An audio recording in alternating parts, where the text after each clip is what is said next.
Hola, ¿qué tal? Buenas noches. Es un gusto para mí el día de hoy estar aquí con ustedes. Para las personas que son nuevas en nuestro canal y que todavía no nos conocen, yo soy la terapeuta Magda Ramírez.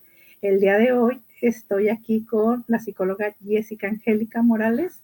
Un gusto de presentarla con ustedes. Vamos a hablar el día de hoy que son las neurodivergencias y que ella nos platique y nos amplíe un poquito el panorama, cómo tratar pues el déficit de atención en los niños, cómo los padres pueden apoyar a sus hijos cuando tienen este tipo de, ahora sí que bueno, se le llama neurodivergencia porque tienen una manera especial de tratarse, no es de que tengan un problema en sí los niños, digamos, de falta de aprendizaje, ni mucho menos, porque son muy inteligentes, pero pues tienen que tener un trato especial para que los niños aprendan a su ritmo o tengan esa capacidad de poner atención. Entonces, es un gusto para mí que estés el día de hoy con nosotros, Jessica, y nos amplíes un poquito el panorama, ¿no? Porque hay mucha desinformación y cuando nosotros llegamos a ver a algún niño o a tener un hijo o algún familiar que tiene este tipo de neurodivergencia, pues la gente se espanta a veces por la desinformación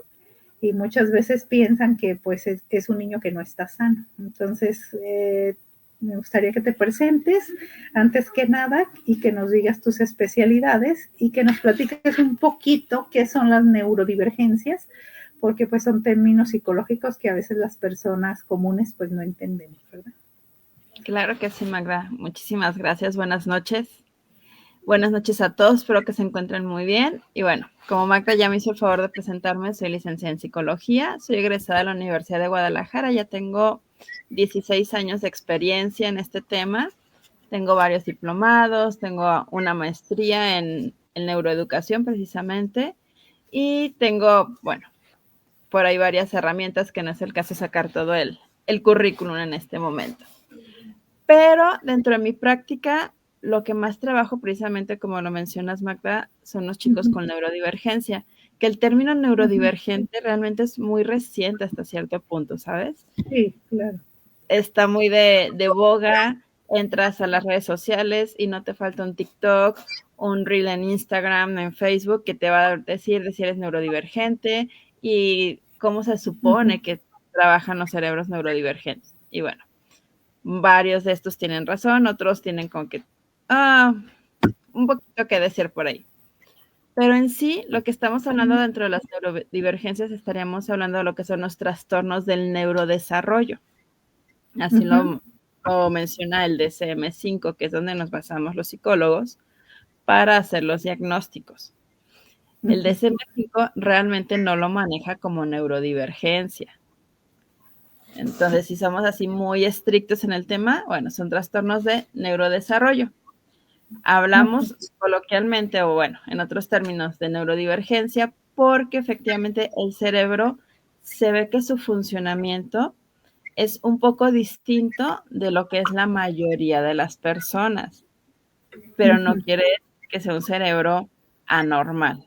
Simple y sencillamente que, bueno, hay funciones que se llevan de una forma un poco diferente. Una de ellas, muy en específico, y de ahí sale de repente el término de neurodivergencia, es que todos tenemos dos tipos de pensamiento, un pensamiento convergente y un pensamiento divergente. El pensamiento convergente me ayuda a decir, a ver, tengo que resolver una situación, ¿qué voy a hacer de comer?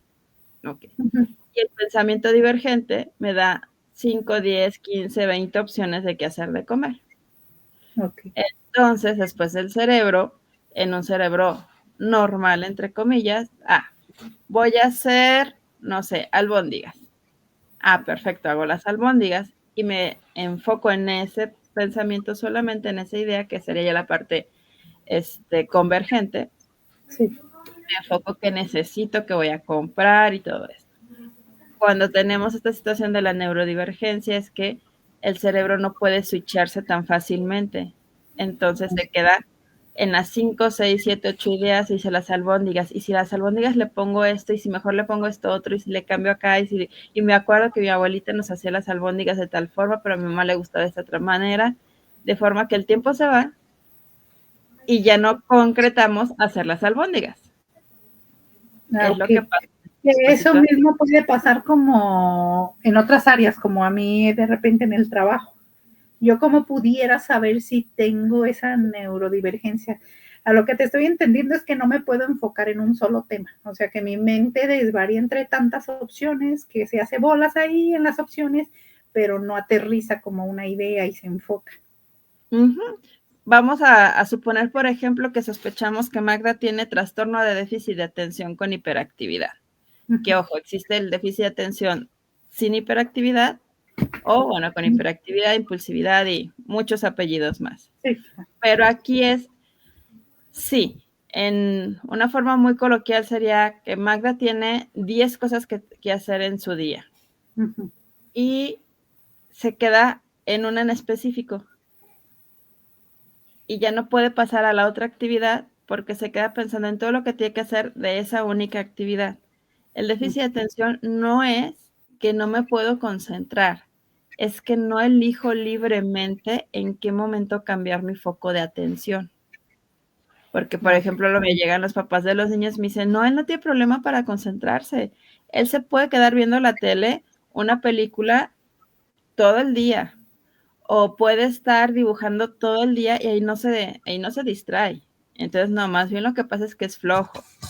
Y no, es precisamente eso, que el cerebro no puede voluntariamente elegir en qué momento cambio mi atención de un estímulo al otro. Entonces, Magda, si tiene 10 tareas que hacer en su trabajo, se va a quedar enfocada en una en específico. Y a lo mejor en la que se queda enfocada no es la que más surge o no es la más efectiva. Exacto. Y aparte, puede que se vuelva lenta para hacerlo. Hay otra situación por ahí que se llama hiperfoco.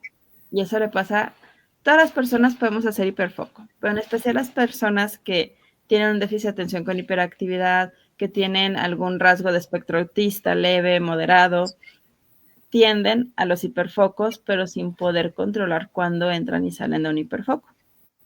El hiperfoco es como esas personas que tenemos muchos pendientes, o sea, no. muchas, o ¿qué es hiperfoco? El hiperfoco es, por ejemplo, tuve un paciente, él llegó porque en su trabajo no rendía según se necesitaba y él tenía que, en el área de sistemas, generar soluciones. Okay.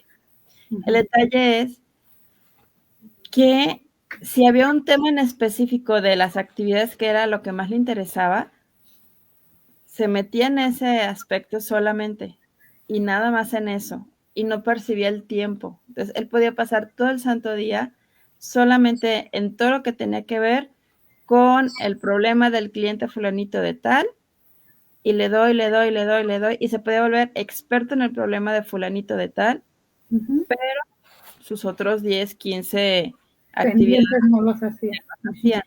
Con los niños pequeños los hiperfocos se notan, por ejemplo, cuando están todos dinosaurios, por decir algo, ¿no? Y te hablan de todos los dinosaurios que hay, cómo son su forma, cómo caminaban, qué comían, en qué periodo vivían, etcétera, etcétera, etcétera.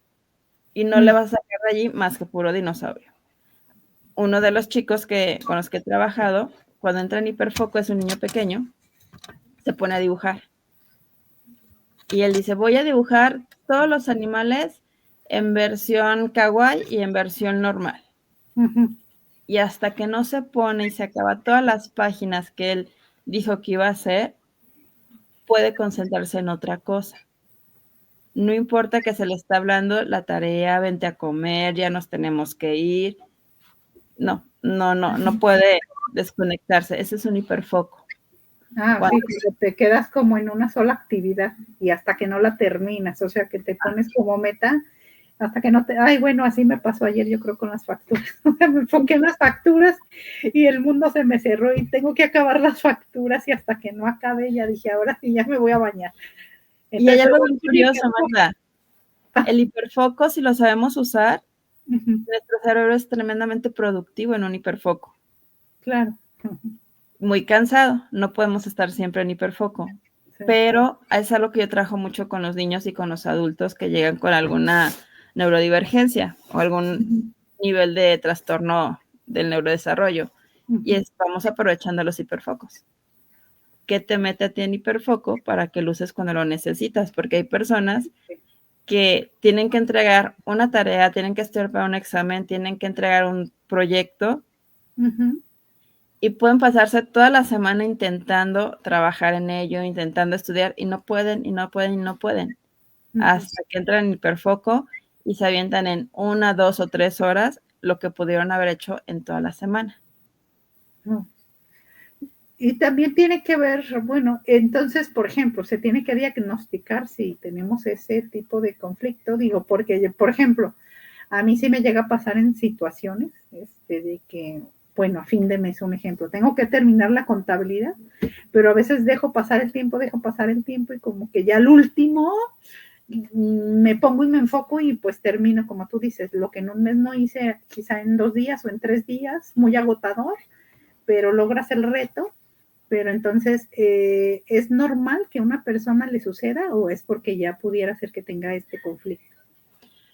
Mira, la procrastinación sí es uno de los síntomas que de repente viven las personas con un TDAH, pero no es exclusivo.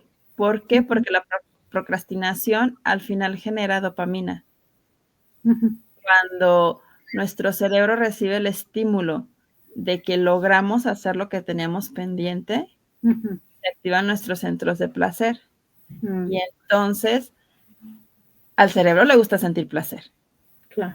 Entonces, ¿qué va a pasar? Pues obviamente no me es igual de placentero sentarme 20 minutos, hacer la tarea y mañana hago otros 20 minutos en volver a adelantar, porque no hay una recompensa inmediata.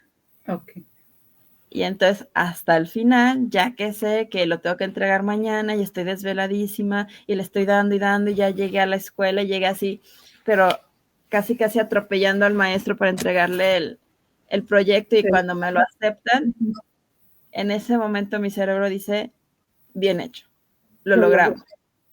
Pero es una emoción muy fuerte y eso se vuelve adictivo. Muchas veces las personas que tienen algún tipo de trastorno del neurodesarrollo tienen dificultad, hubo un estudio que se hizo, para poderse motivar con consecuencias que van a pasar al mediano o largo plazo. Eso como lo veo en niños chiquitos, por ejemplo. Si yo quiero saber si mi niño puede que traiga por ahí algún rasgo, ¿qué pasa? Yo le pongo, y es un estudio que se hizo hace tiempo, le pongo un frasco con un chocolate, por decir algo. Y le digo, te puedes comer ese chocolate ahorita, pero si te esperas 5 minutos, te voy a dar 2 chocolates. Entonces, había niños que decían, no, pues yo me lo como ahorita. Y otros que decían, no, pues me espero a los 5. Ah, ok. Tienes 2 chocolates. Si te esperas más tiempo, X cantidad de tiempo, en vez de 2, te voy a dar 3 o 4 chocolates.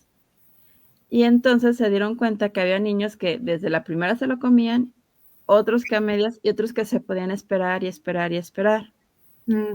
Recientemente hubo otro estudio por ahí que se hizo ya en adultos con técnicas de neuroimagen. Y entonces no es exactamente el mismo estudio, pero es un poquito parecido. Se dieron cuenta que las personas que tienen algún trastorno de neurodesarrollo, su capacidad de automotivarse por algo que va a pasar en corto, en mediano o largo plazo, es muy pequeña o casi deficiente o inexistente comparada con los cerebros que no tienen algún trastorno de neurodesarrollo. Entonces, por ejemplo, si yo le digo a mi hijo, si tú me sacas 10 en todas las materias, por decir algo, te voy a comprar el PlayStation. Y puede que le funcione 1, 2 o 3 días, pero el cuarto día, quinto día, ya no le va a funcionar porque está muy largo el tiempo. Claro. Y su cerebro, como está el tema de la neurodivergencia, del trastorno TDAH o espectro autista moderado, el nombre que le queramos poner ahí, es sí, yo sé que quiero eso, pero me motiva más ahorita pararme y hablar en la clase y pegarle a mi compañero. Entonces, terminan cayendo en la conducta que queremos quitar. o erradicar Ah, ese nombre. o sea, como que el que quieran el placer pronto, a eso te refieres. Sí, O sea, si yo soy acelerada y yo digo, no, yo prefiero ahorita, quiere decir que puedo tener quizá puede. algún trastorno y nunca me di cuenta.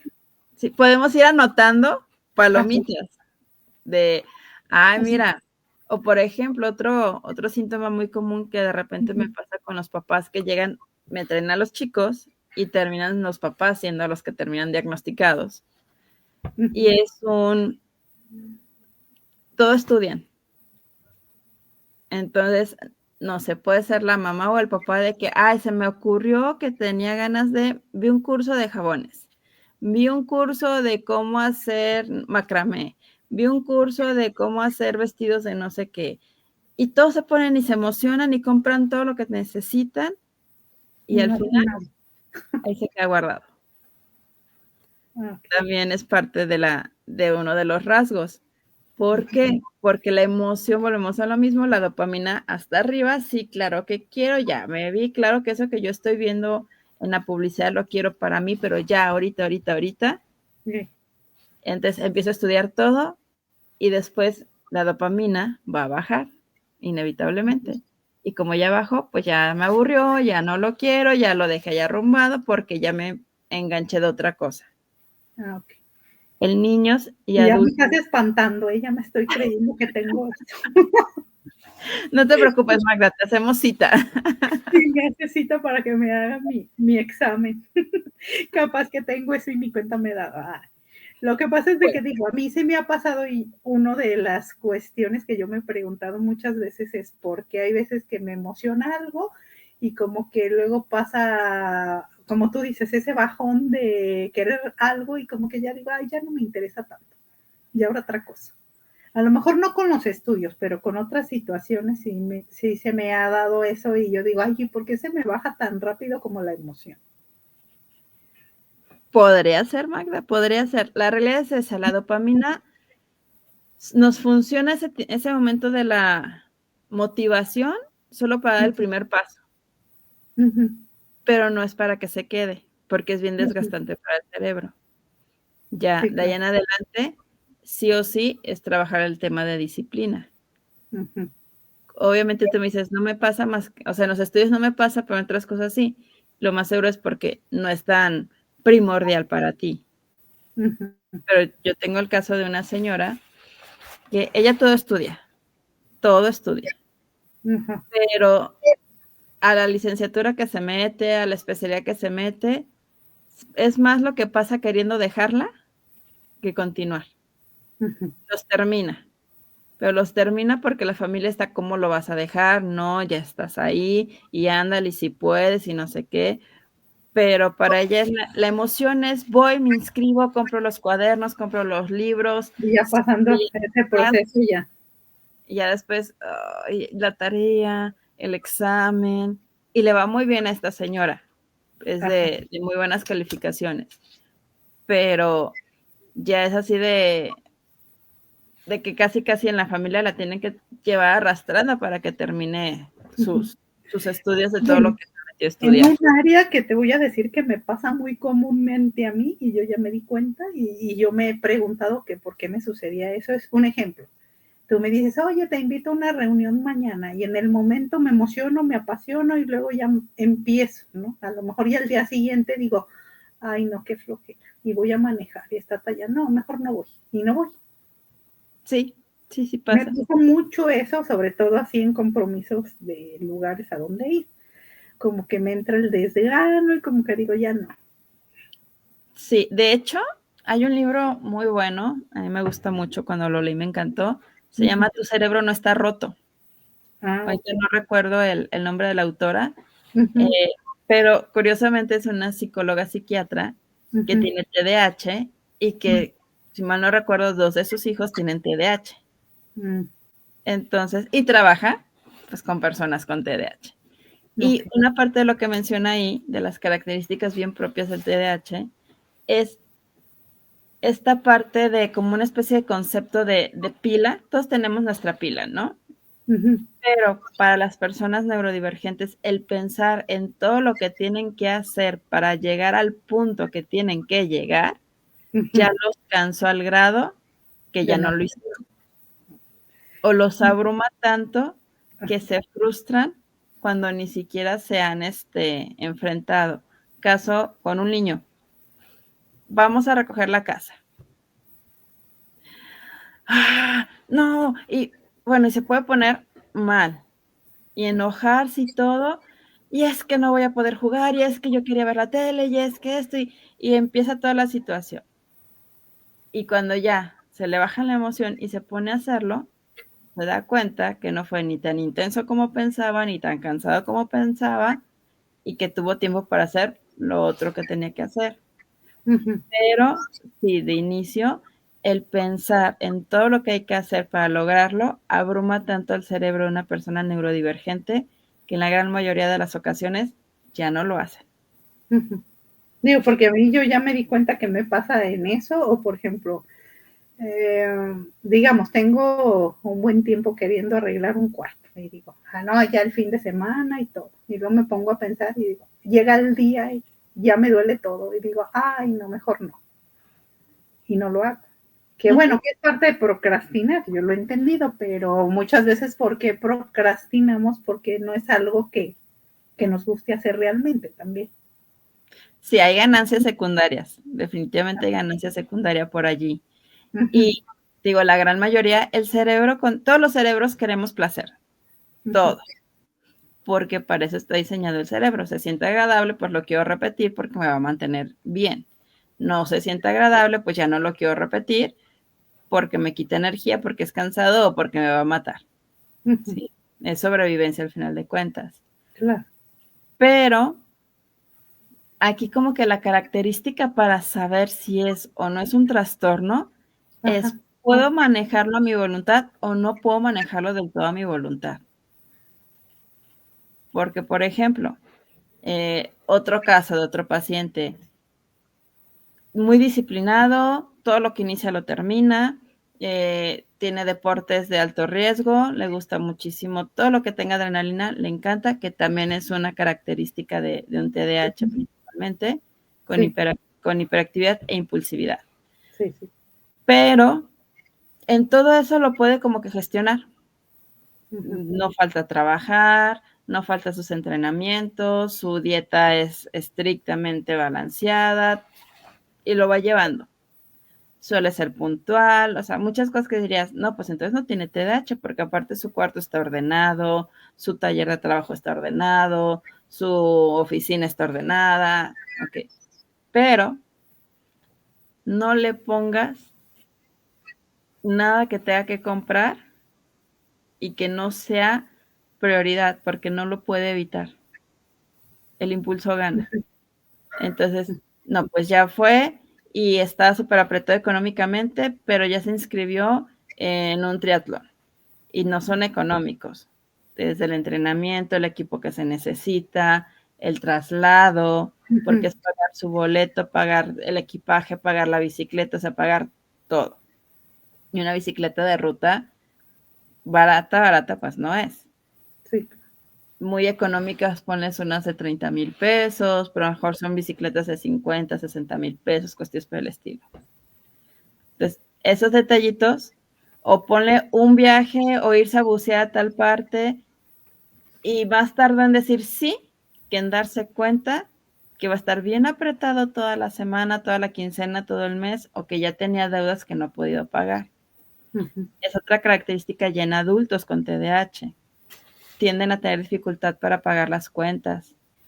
Unas porque no llegan con dinero a final de mes por los gastos impulsivos, o si llegan con dinero, se les olvida pagar. Así de, chin, sí es cierto, vinieron a cortarme la luz y no pagué el recibo, pero ¿por qué no lo pagaste? No, sí tengo el dinero, pero no me acordé. Se me olvidó por completo. O por ejemplo, me acaba de pasar muy, muy botana. El sábado yo estaba trabajando y me marca una mamá del colegio de uno de mis hijos.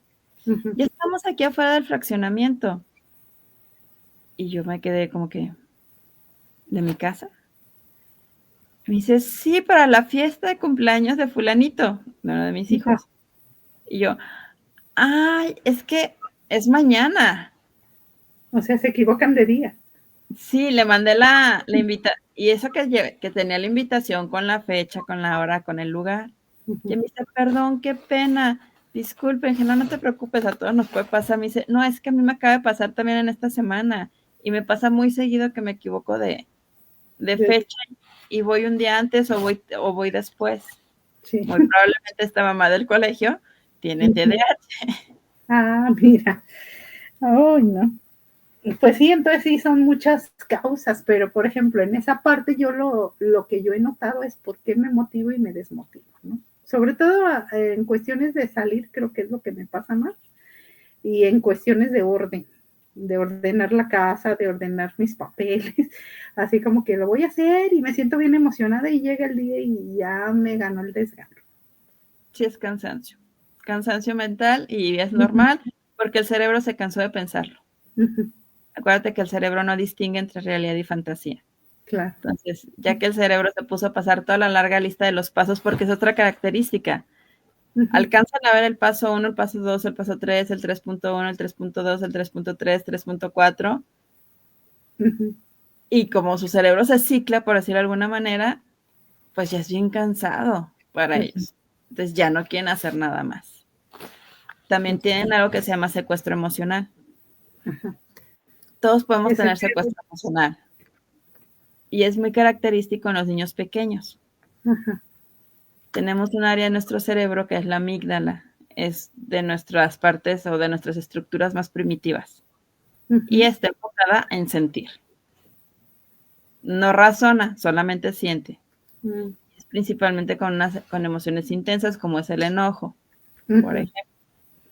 Entonces, cuando los niños pequeños hacen rabietas, que se tiran en el súper y no, y gritan, y en especial como a los 2 añitos por ahí, la mamá le va a querer hablar, no, mira, mi amor, es que después, ahorita no se puede, que no sé qué, mira, te están viendo, ya, mira, ya viste que la persona que, y parece que dices, llora. Más grita. Sí, lo que pasa es que su sistema nervioso, su cerebro se desregula. La amígdala está a todo lo que da, pero lo que nos regula los impulsos es acá enfrente. Entonces, de aquí a que se hace el caminito de aquí para acá y de aquí de regreso para controlar y calmarme, los niños pequeños no tienen desarrolladas todavía todas las conexiones que se necesitan. Conforme vamos creciendo, van madurando nuestras estructuras más nuevas, y entonces vamos desarrollando esta capacidad de controlar los impulsos, de gestionar nuestras emociones, de no irnos del 0 al 100 en el enojo, por ejemplo. Pero dependiendo de la intensidad del trastorno, es que tanto alcanzan a regularse los chicos conforme van creciendo. Por lo general, esta parte que se conecta con la parte de acá es una corteza, es la línea que nos conecta a la corteza frontotemporal. Esta parte de neuronas se ha visto por estudios de imagen que en los niños y adultos con trastornos de neurodesarrollo, neurodivergencias, es hasta 30% más delgada.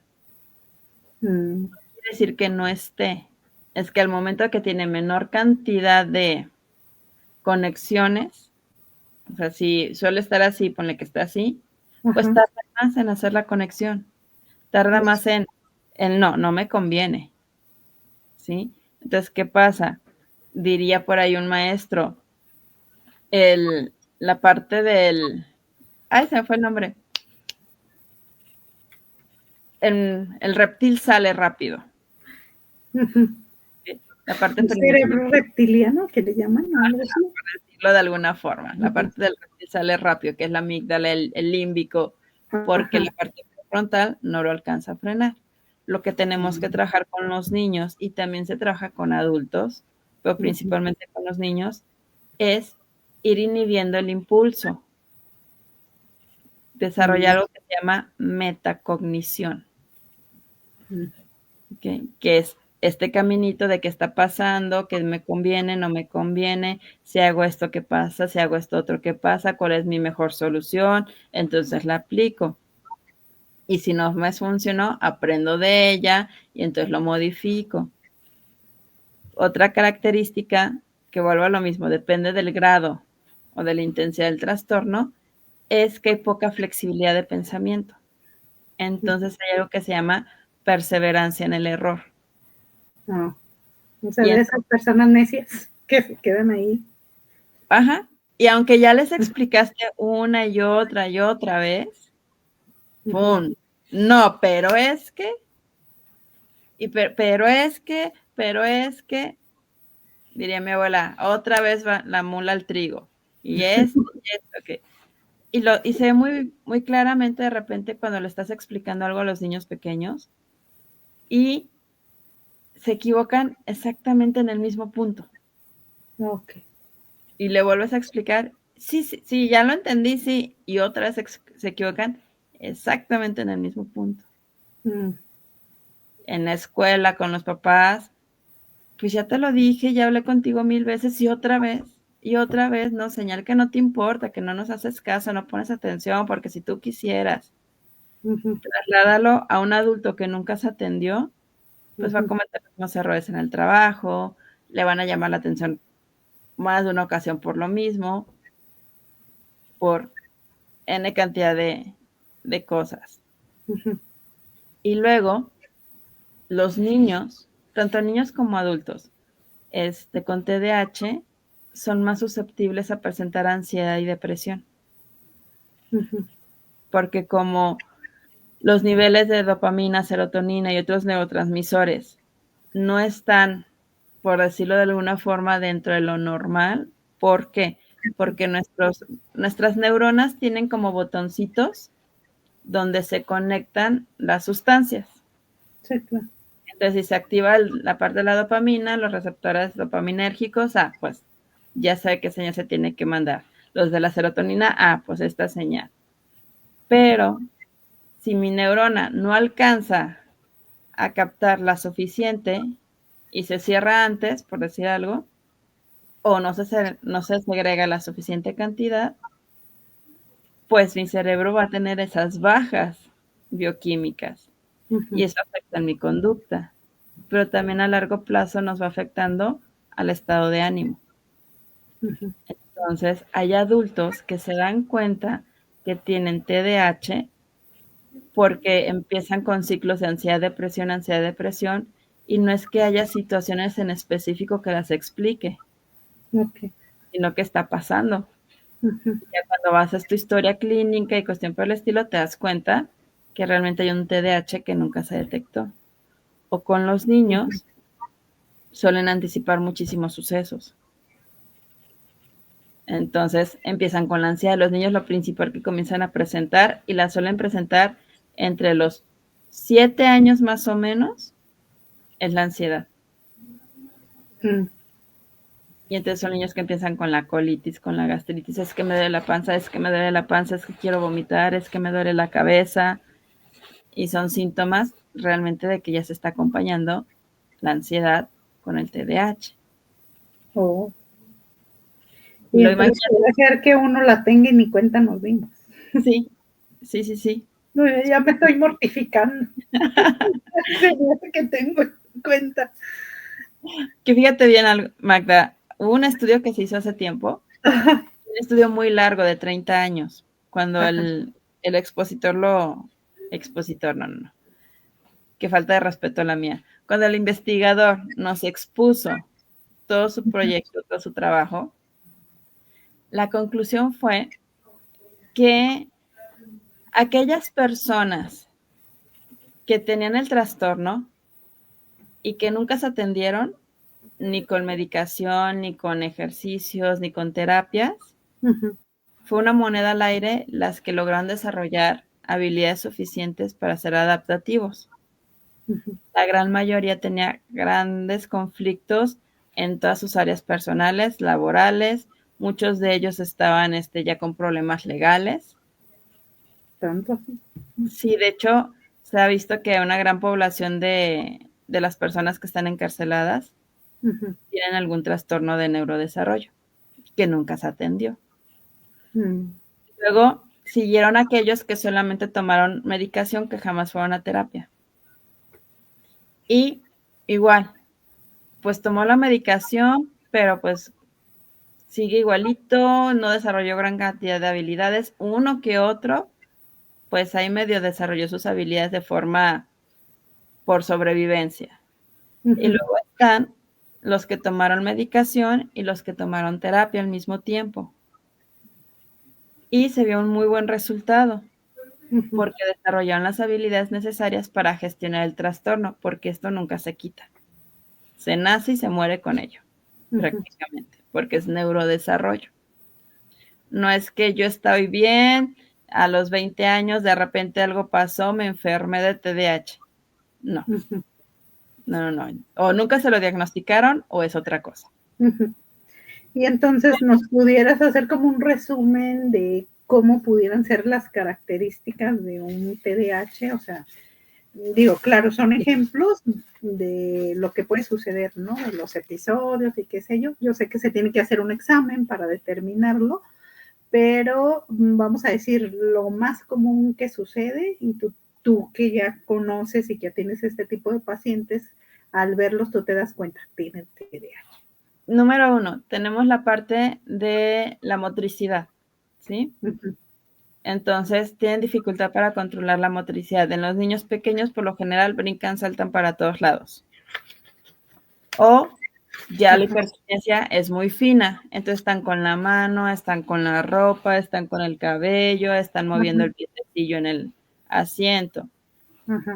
2, no controlan o no seleccionan voluntariamente la atención dónde la van a poner y por cuánto tiempo. O brincan constantemente de estímulo o entran en hiperfoco y no pueden determinar en qué momento. 3, si hay tema de impulsividad, entonces sus conductas tienden a ser impulsivas y el pensamiento reflexivo no está del todo. Ahora, es bien importante, estas características tienen que estar presentes por lo menos en 2 ambientes diferentes. Si es en uno solo, no lo podemos diagnosticar. Puede ser, que es la parte de la alteración social, puede ser en la escuela y en la casa, que usualmente es cuando están los pequeños. Cuando estamos en etapa de adultos, pues es con mi pareja, es con mi trabajo y a lo mejor con mis amigos. ¿Ok? Llega a haber afectaciones del estado de ánimo, sí, definitivamente. Hay dificultades para organizarse en la mayoría de los casos, en especial de pequeños. Hay por ahí varias pruebas que hacemos. En el caso de los niños, hay toda una batería que podemos aplicar de pruebas psicométricas para determinar si sí o si no es un trastorno de neurodesarrollo. En la etapa de los adultos, sí hay pruebas que se aplican, pero allí es principalmente ya con historia clínica, con una anamnesis, para ver si se cumplen los criterios. El DSM es el que nos guía, si se cumplen sus criterios diagnósticos, y ahí nos dice, si se tiene esto y esto y esto otro, pero se explica mejor porque hay consumo de sustancias, entonces ya no es TDAH. O se explica mejor por esto otro, entonces ya no es esto. Algo bien importante, Magda, así como para ir haciendo cierre. El TDAH se ha demostrado, que sí existe, que no es un invento de las farmacéuticas, sí hay diferentes formas, afecta principalmente en las funciones ejecutivas, planeación, organización, resolución de conflictos, control de impulsos, entre otras de nuestras funciones ejecutivas. Y si hacemos una comparativa sencilla, de 10 niños en el salón de clases, por lo menos 2 pueden que tengan TDAH. De 1 a 2. Entonces, por lo general, en un grupo de 50 niños, que son las escuelas públicas, probablemente 5 van a tener TDAH o algún trastorno de neurodesarrollo. Y ahora, un trastorno de neurodesarrollo, en especial el TDAH o el TDA, en el 80% de las ocasiones va pegado con algún otro trastorno que se llama comorbilidad. y que es esa parte como comorbilidad. La comorbilidad es tal cual que se van pegando otras cositas por ahí. Por ejemplo, tengo el caso de un pequeñito prematuro, TDAH, antecedentes en familia psiquiátricos, y con él empezó a desarrollarse la parte negativista desafiante desde muy pequeño. El negativista desafiante es aquello que tú le dices, de esta línea no te pasas. Y dice, de esta, de aquí no, aquí de donde me estoy pasando no, por decirlo de alguna forma. ¿Okay? Okay. Es muy coloquial, pero es como para explicarlo más fácil. Pero después, en el caso de él, ya se nos está migrando a un trastorno de personalidad. Todavía no podemos hablar de personalidad, pero ya hay rasgos. De hecho, lo tuve que remitir totalmente al psiquiatra hasta que no se reacomode, porque tuvo un pequeño brote donde se comenzó a generar una realidad alterna donde aseguraba que era adoptado. Oh, se inventa historia. Y hubo toda una situación muy fuerte por ahí, hasta en cuestiones legales, donde el niño afirmaba y con toda la severidad que todo su argumento, toda la historia que contó era cierta. Y aunque se podía demostrar que no es así, por todos los antecedentes, por todos los estudios, los papás tenían todo para demostrar, el niño no, y no, y no, y no. Allí se está empezando a ir porque empezaron a haber algunas conductas delictivas. Pero por antecedentes el psiquiatra está determinando si es que nos está apareciendo un brote psicótico tendiendo a esquizofrenia, que si hay antecedente en la familia en esquizofrenia, o está empezando a desarrollar rasgos de personalidad disocial. Y un niño con rasgos de personalidad disocial pueden terminar en una personalidad antisocial. Y ya los antisociales, bueno, ya terminan de diferentes formas dependiendo cómo se termine de ir la ramita. Claro, ya, pero ya ahí ya pues nos brincamos a psiquiatría, digamos. Sí. Ya no, sí, no sería, ya se tendría que medicar. Sí. Y entonces, por ejemplo, tú nos puedes diagnosticar a adultos, o sea, tú harías esos estudios para diagnosticar en un adulto si tenemos ese tipo de trastorno de TDAH. A lo que yo he entendido, hay uno con hiperactividad y otro más pasivo. Sí. Entonces, en la hiperactividad yo quiero pensar como este niño motriz, ¿no? Que no se saben estar quietos, o sea, y de repente, bueno, yo cuando veo mucha gente muy inquieta, digo, no, pues sí tiene déficit de hiperactividad. Pero ¿cómo detectamos a alguien que es pasivo y que también tiene el trastorno del TDAH? Cuando solamente tenemos TDA, efectivamente uno de los requisitos es que no tenemos la parte motriz tan exacerbada. Pero son los niños y de repente las niñas pasan muy desapercibidas. Pero es el niño que está sentado en la clase y la maestra le dice, ¿sabe qué, señora? Trabaja muy bien. No, no es que no trabaje muy bien, es que es tranquilo, es muy tranquilo, pero no se para de su lugar, no se distrae con sus compañeros, pero de repente no termina los trabajos. O le pregunto algo y no sabe de qué estamos hablando. Entonces, ahí es cuando tenemos un déficit de atención. Okay. Y por ejemplo, eso se puede, vamos a decir que desarrollar ya en la etapa adulta, digamos que a lo mejor lo tuvieras y ni cuenta te habías dado y que se agrave más en la etapa adulta.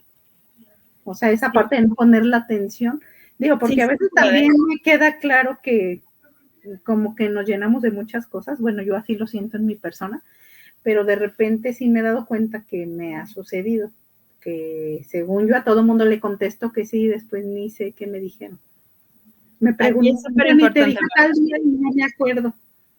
Aquí los niños, o sea, cuando al adulto se le va a decir que sí tiene déficit de atención, es por rasgos que a lo mejor no se detectaron tan a simple vista y nada más, es distraído.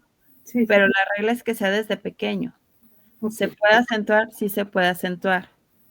Pero si antes no pasaba y de una fecha para acá comenzó a pasar, no es un déficit de atención. Estamos teniendo una sobrecarga del sistema nervioso al final de cuentas. Ok. Nuestro cerebro no es multitasking. O sea, no es para hacer más de una cosa a la vez. Eso lo desgasta tremendamente. Y va a pasar el momento en que ni sea que le dije que sí y vamos perdiendo. También se ha visto, Magda, que el exceso de pantallas, en especial ver TikToks o los videos, los shorts que también ya están metiendo en YouTube, hacen que desarrollemos síntomas de un déficit de atención. Entonces, probablemente, eso sí es súper regla. Si no estaba desde la infancia, no lo adquiriste con el tiempo. Se debe a otra cosa. Pero no es TDA. Y sí, yo puedo diagnosticar tanto a los niños como a los adultos. Y no todos los casos requieren medicación. Cuando los casos requieren medicación, sí o sí, quien es el indicado en adultos usualmente es el psiquiatra. En niños hacemos muy buena mancuerna con el neurólogo y con el psiquiatra. Y ya dependiendo del caso, hay ocasiones que los neurólogos dicen no, que se quede el puro paido, o hay quienes se quedan paido y neurólogo por un buen tiempo, hasta que ya en la etapa adulta se queda con uno o con el otro, o ya no se medican. Los adultos que aún se medican son aquellos que realmente el trastorno es un poco más agravado, o bien nunca se lo detectaron de niños, y entonces ya los síntomas están muy, muy marcados. Conozco el caso de una persona, una mujer, que a sus 38 años se dieron cuenta que tenía TDA porque llegó con una depresión tremenda. Y pues sí, se había la depresión, pensaban que era algo que se llama distimia, que es una depresión desde la infancia, pero no era distimia, era un TDA que nunca se atendió. Entonces, se medicó y ya después de cierto tiempo ya no toma la medicación y obviamente tiene que desarrollar habilidades para vivir con el trastorno que tiene. Entonces, normalmente, por ejemplo, ¿cómo pudiéramos ayudarle a este tipo de personas que tienen este trastorno? Porque al final de cuentas, como dices, es cuestión de foco. O se enfocan demasiado tiempo en algo y no son productivos porque de 10 cosas que tienen que hacer nomás hacen una, o de plano no les cae el 20 de lo que se les está diciendo, pudiera ser. En algunos casos, mira, con los niños tenemos muchísimo campo porque cada vez hay menos mitos en los niños y es más visibilizado. Que claro que el área de muchísimo reto es familiares cercanos, la parte de las amistades y la escuela. Y creo que aplica lo que aplicaría para cualquier otra persona, Magda, sin importar si hay TDAH o no hay TDAH. Sí. Cada cerebro es distinto y cada cerebro necesita aprender a su forma. Entonces, si el pequeño no está regulando la conducta, algo está pasando que no lo está ayudando. Y el yo decirle, siéntate y pon atención, no lo va a ayudar.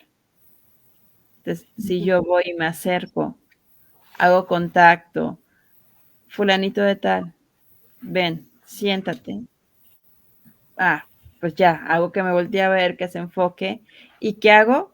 Pues lo derivo con el especialista en cuestión. Con el resto de la población, si el niño hace rabieta, es porque hay algo en su sistema nervioso que no se está regulando. En vez de decir, ya callen ese niño, yo ya le hubiera dado 2, ve nomás eso por de seguro es porque no lo cuidan, nada más que llamar la atención. No sabemos realmente qué está pasando del otro lado. Entonces, puede ser esa parte que decías del secuestro emocional, que se queda bloqueado en sentir y no razona que pues todo el mundo lo está mirando, o sea, como alguien normal, ¿no? A veces te caes y te paras del impulso porque te da vergüenza, pero a lo mejor un niño que ya tiene este trastorno se aferra pero a su dolor y no le importa quién lo mire o qué piensen o qué digan, ¿no? Y exactamente, entonces la otra como población, como adultos que se supone que tenemos la capacidad de ser empáticos, pues si está pasando, está pasando. Y si no conoces el momento, a lo mejor no sé qué hacer, no hagas nada. Deja a tus papás que que lo hagan. Si ves que el pequeño está en peligro, bueno, ahí es otra situación, ¿no? Pero si desconoces, la distancia de penta ayuda un poquito más. En vez de ponerle la etiqueta de es un niño grosero, es un niño esto, no te juntes por él. Más bien es algo está pasando que apenas está aprendiendo a la parte empática. Ahora, si tú eres un papá de un pequeño con trastorno del neurodesarrollo, llámese TDA, TDAH, espectro autista moderado, leve, profundo. Número 1, son trastornos y son diagnósticos de gran desgaste personal, mental, físico, económico, tanto para los cuidadores como para los niños. Sí. 2, en la mayoría de los casos, los resultados de las terapias no se los vas a notar de forma impactante hasta que su cerebro va madurando. Entonces, súper importante, son pequeños que van a avanzar 5 pasos y se van a regresar 2 y luego van a avanzar 4 y se van a regresar 3. El punto es que siempre vayan avanzando. Pero todo depende de cómo va madurando su cerebro en ese aspecto y cómo vamos generando las herramientas alrededor. Otra parte súper importante, yo mamá, yo papá con un pequeño con TDA, con TDAH, trastorno espectro autista moderado leve, primero soy yo. Necesito estar en equilibrio para poder ayudar a mi hijo a desarrollar sus habilidades. Porque si yo, en mi desgaste emocional, no me alcanzo a regular, ¿cómo le voy a pedir a él que se regule? Súper importante. Ok, entonces, por ejemplo, y niños que tienen este trastorno, ¿viene porque sus papás lo tuvieron o no necesariamente? Mira, todavía hay muchos estudios al respecto.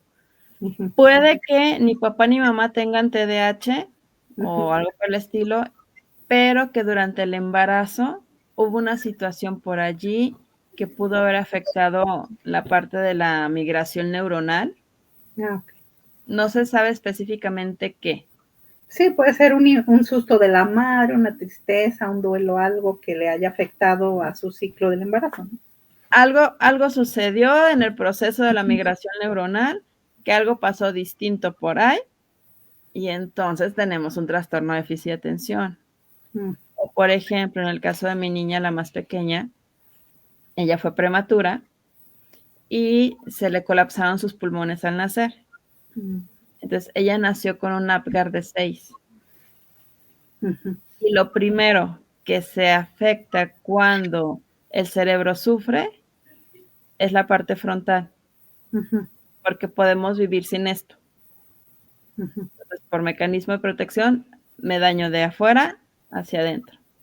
Entonces, es altamente probable, de hecho ella todavía sigue bajo su protocolo de alto riesgo de daño neurológico, ¿sí? Aunque ella ya corre, salta y todo como cualquier otro niño, desde los 3 meses que nació tiene terapias, pero es muy probable que tengamos en edad preescolar un déficit de atención con hiperactividad con ella. Súper importante, a menos de que los casos sean muy graves, realmente donde se alcanza a notar es cuando ya entran a la escuela. Entre que van saliendo el kinder hasta cuando mucho cuarto de primaria es cuando la mayoría de los chicos van detonando. Que ya lo tenían, pero es cuando más se nota. Pues muy interesante porque muchas veces no sabemos, bueno, como papás, muchas veces nos frustramos cuando nos diagnostican a un hijo con un trastorno, porque desgraciadamente pues no tenemos la información, ¿no? Y pensamos que no se va a solucionar, que mi hijo pues no va a tener buen desarrollo en la escuela, que nadie lo va a querer, que me le van a hacer el feo. Situaciones de ese tipo pues porque ignoro. Entonces, la ventaja es de que ahorita, por ejemplo, tú puedes apoyar a esos niños a través de la terapia, pero también se le apoya a los padres, se les enseña cómo tratar al niño. Es indispensable. Cuando yo trabajo tanto con el niño como con los papás. Porque el papá necesita ser el terapeuta externo del niño, al final de cuentas. De nada le sirve que yo sepa controlar la conducta del niño en el consultorio, Claro. porque yo no voy a estar ahí por siempre. No, y Yo no. aparte es 1 hora, digamos, a la semana o 2 veces a la semana, pero el que está con él la mayor parte del tiempo es el papá y luego los maestros en la escuela. Exactamente. Entonces, el trabajo en sí es con los niños y con los papás. La gran ventaja, dentro de lo que cabe que nos dejó la pandemia, Magda, es que cada vez hay más formas de trabajar a distancia. Por ejemplo, ahorita que estoy terminando un curso en una de las pruebas que aplicamos, no solamente en el tema de TDAH, pero que es muy común o muy necesaria de repente, es el WIS-5. Y esta prueba no se podía aplicar a distancia porque tenía una subprueba en específico que sí o sí el niño tenía que poder manipular unos cubos. Esta nueva actualización que sale de unos años para acá, pero que ya está estandarizada y todo para México, ya tiene la opción que esa prueba se pueda cambiar por otra. Entonces, por ejemplo, antes de la pandemia yo no te podía aplicar una evaluación completa en distancia, porque no estaba la herramienta. Gracias a la pandemia se vieron muchísimas cosas y bueno, esto se manejó. Hay veces que puedo trabajar con los niños pequeños. Pequeños me refiero a 7, 8 años, dependiendo, en línea cuando tenemos algún tipo de neurodivergencia. No es siempre. Ahí sí depende mucho de la parte de qué tan marcada está la impulsividad. ¿Por qué? Porque si está muy marcada, no se me va a quedar en la pantalla el tiempo suficiente para seguir las indicaciones. Pero, por ejemplo, en esta semana tengo un pequeño que trabajo que tiene autismo, tiene espectro autista leve, y hemos trabajado muy bien en línea. Lo único que sí necesito allí es que esté su mamá de monitora, porque al momento que el niño se va a querer parar, pues yo no lo puedo jalar, bueno, ni siquiera en el consultorio, pero no puedo sacar la mano y decirle, fulanito de tal, aquí, voltea conmigo. Entonces lo que hace la mamá, ella está callada durante toda la sesión, pero cuando ya ve que se va a distraer, a ver, fulanito, enfócate, aquí donde vamos. Y nada, antes no se podía hacer eso, por ejemplo. Y con los papás, eso sí he tenido la oportunidad de trabajar con papás. Hay unos papás que no conozco en persona, porque no viven aquí en el país.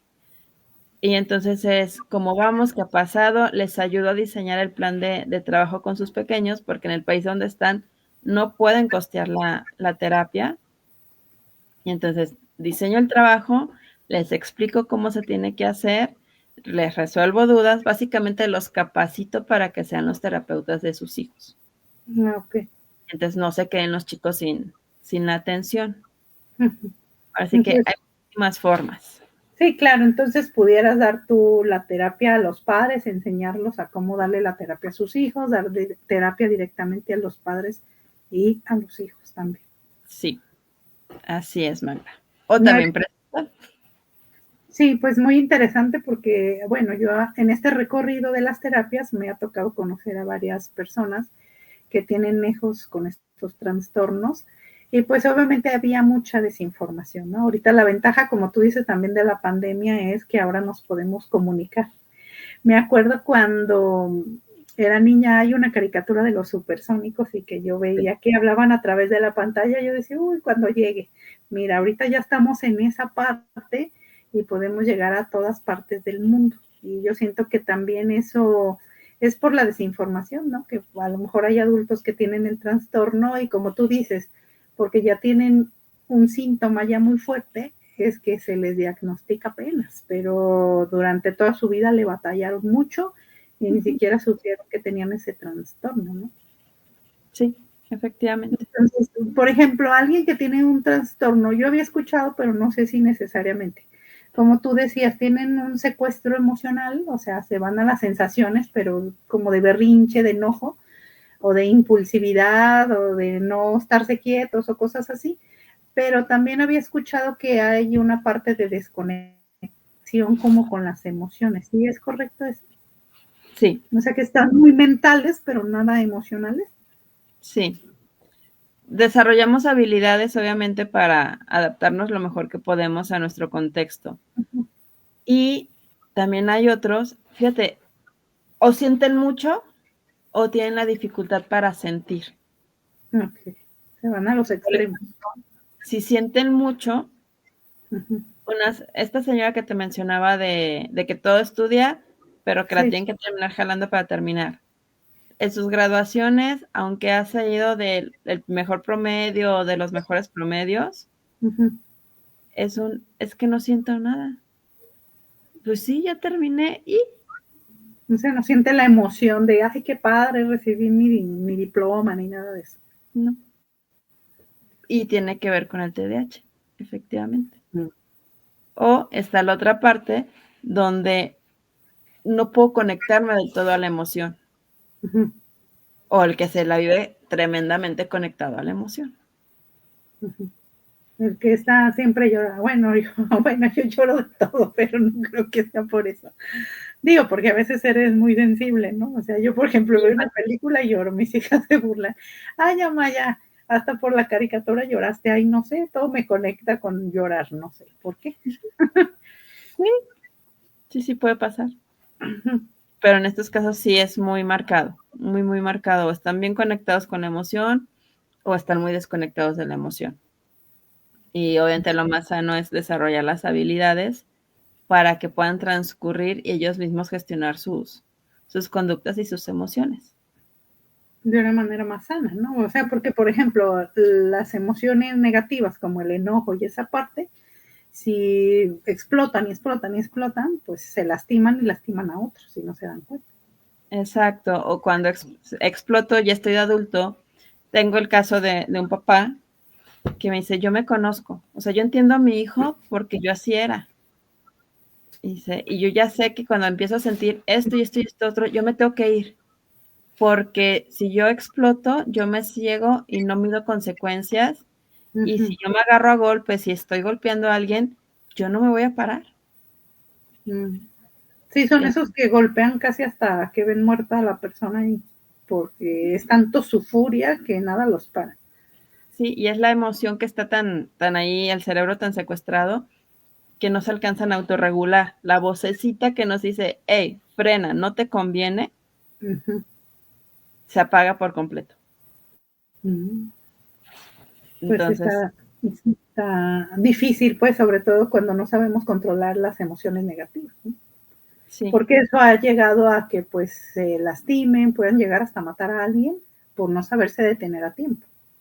Así es, efectivamente, Magda. Entre muchas cosas, que bueno, es un tema que nos daría para mucho todavía.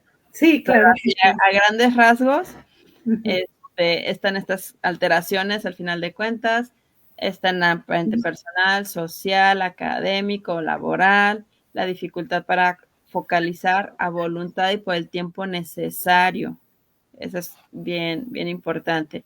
Claro que tenemos afectaciones emocionales en la organización, en la planeación, me canso muy rápido, tienden a anticipar de repente sucesos, pienso en mil y un cosas y me cuesta trabajo concretizarlas o bajarme a una en específico. Estoy platicando y puedo platicarte de 30 temas diferentes y ni siquiera terminé la idea principal de la que estábamos hablando.